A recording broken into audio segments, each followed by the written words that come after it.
Hi everyone, welcome to Econoplus YouTube channel. In this video, I will discuss some important economics multiple choice questions which will be helpful for those students who are preparing for state selection board, lectureship exam, MA entrance exam, UGC NET set exam, PGT economics exam, PhD entrance exam and other competitive economics exam. So if you are new to my channel, then subscribe it and press the bell icon and turn on all notification to get latest updates. So let's get started. So the first question is the concept of expansion path. The concept of expansion path of the farm is relevant when output is increased by a change in the state of technology, increasing the level of inputs X and Y, a change in the plant size, all of the above. So the right answer is option B, increasing the level of inputs X and Y. Next question is expansion path. Expansion path shows the locus of least cost input combination for producing various level of output, assuming that option A, money outlay remains the same, option B, input prices remain the same, option C, state of technology remains the same, option D, both B and both C. So money outlay remains the same. This is the wrong option. Input prices remain the same. This is right. State of technology remains the same. This is also right. So the answer of question number 2 will be option D, both B and C. Next question.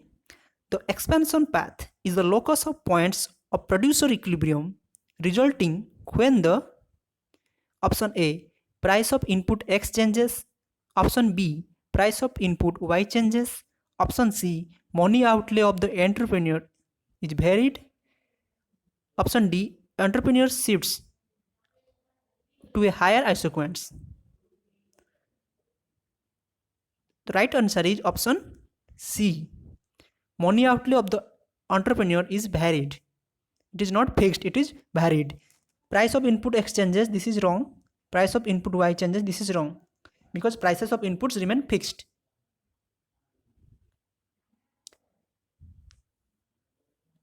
Question number 4. Other things remaining the same when an entrepreneur's money outlay increases, his equilibrium point moves to. So the right answer is a higher isoquant. Option A. Next question is expansion path depicts the least cost input combinations as the money outlay of the entrepreneur changes when option A, relative prices for two inputs remain constant, prices of one input remains constant and others changes, prices of both inputs remain constant. So the right answer is option A, relative prices of two inputs remain constant. So the slope of the iso cost line remains same. Question number 6. The curve tracing the optimum combination pattern of two inputs with the change in money outlay is known as. So the right answer is expansion path. Question number 7. The expansion path of production theory is analogous in consumption theory to the. So what is expansion? What we call expansion path in production theory, that is also income consumption curve, option C, in the consumer theory. In the consumer theory it is called income consumption curve, but in producer theory it is called expansion path. Only axes are changes. In production theory we are measuring two factors, but in consumer theory we are measuring two goods in X and Y axis. Question number 8. Returns to scale will be said to be in operation when quantity of option A, all inputs are changed. Option B, all inputs are changed in already established proportion. Option C, all inputs are not changed. Option D, one input is changed while quantity of all other inputs remain the same. This is the case of law of variable proportion. This is not the right answer. All inputs are not changed. This is also not right answer. All inputs are changed. This is also not right answer, but changed in a already established proportion.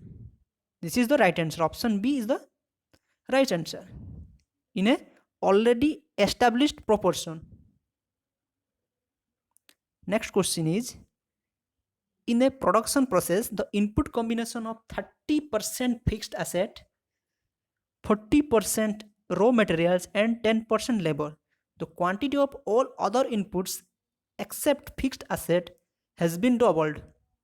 The production process would be subject to, see, in this question there are two factors. One is fixed factor and others are variable factor. So this is the case of law of variable proportion. Option A is the right answer. Question number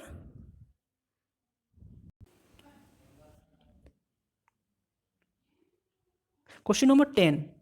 Returns to scale have been classified as constant, increasing and decreasing depending upon the option A, input required to produce a given level of output. Option B, amount of output produced out of a given amount of inputs. Option C, response of output to change in scale. Option D, all of the above. So the right answer is option B, amount of output produced out of a given amount of input.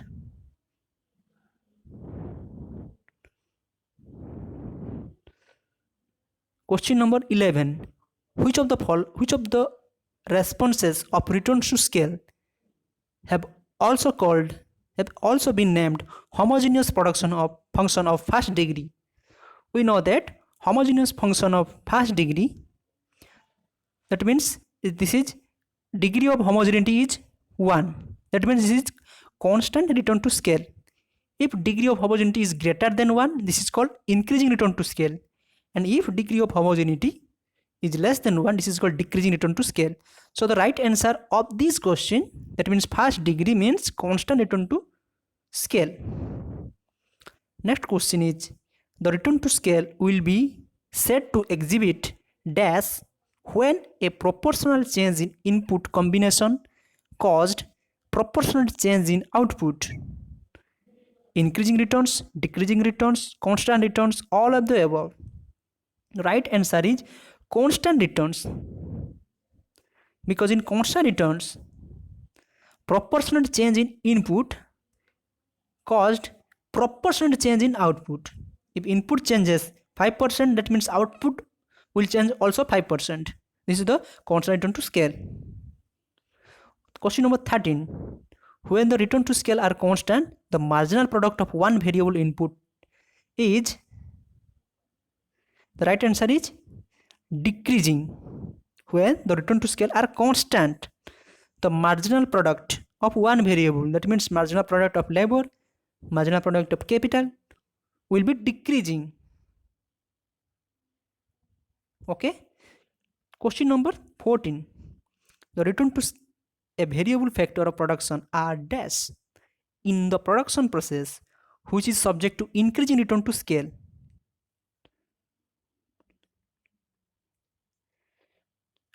Increasing, decreasing, constant, or impossible to determine without knowing the strength of the increasing returns. The right answer will be option D. It is impossible to determine without knowing the strength of increasing returns. Question number 15. The returns to a variable factor of production are dash in the production process which is subject to strong increasing return to scale. If the increasing return to scale, the strength of the increasing return to scale is strong, that means returns to a variable factor, that means variable factor is labor, will be option A, increasing. Question number 16. The returns to scale will be set to exhibit dash when a proportionate change in input combination causes less than proportionate change in input. This is the definition of decreasing returns. When output changes less than the input, it is called a decreasing return to scale. Question number 17. The return to scale will be set to exhibit dash when a proportionate change in input combination causes more than proportionate change in output. The answer is question number option A, increasing returns, because where output changes more than input, this is called increasing returns. Sometimes the phenomenon of constant return to scale is not considered possible because it is said to no suitable production process exhibit. Option B, proportionate change in all input is not possible. Option C, fixation of given input of given level of output. Option D, all of the above. The right answer is option B, proportionate change in all input is not possible. So constant return to scale is not considered possible. Question number 19 to 21 is based on the following diagram. In the diagram, input X is measured on the x-axis, input Y on the y-axis or vertical axis, and this is the isoquant 100 unit of output, 200 unit of output. These are the isoquants, an isoquant map. This is the expansion path. Let's see question number 19. The increase in scale from AB to BC. From AB to BC, as you can see that the distance AB and BC are same. So this is the answer will be constant return to scale. Option C, constant return to scale. Question number 20. The increase in scale from CD to DE. From CD to DE, as you can see that from CD to DE, the distance CD is greater than DE. So the gap between two isoquants are decreasing. So this is the case of increasing return to scale. When the gap between two isoquants are decreasing, this is the case of increasing return to scale. So the answer will be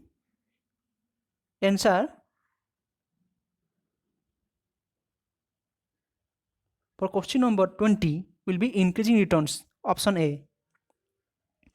The increase in scale from EF to FG. EF to FG.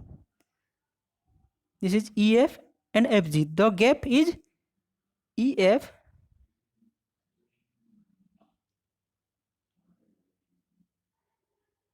is less than FG. So the gap is increasing. When the gap between two isoquants are increasing, this is the case of decreasing return to scale.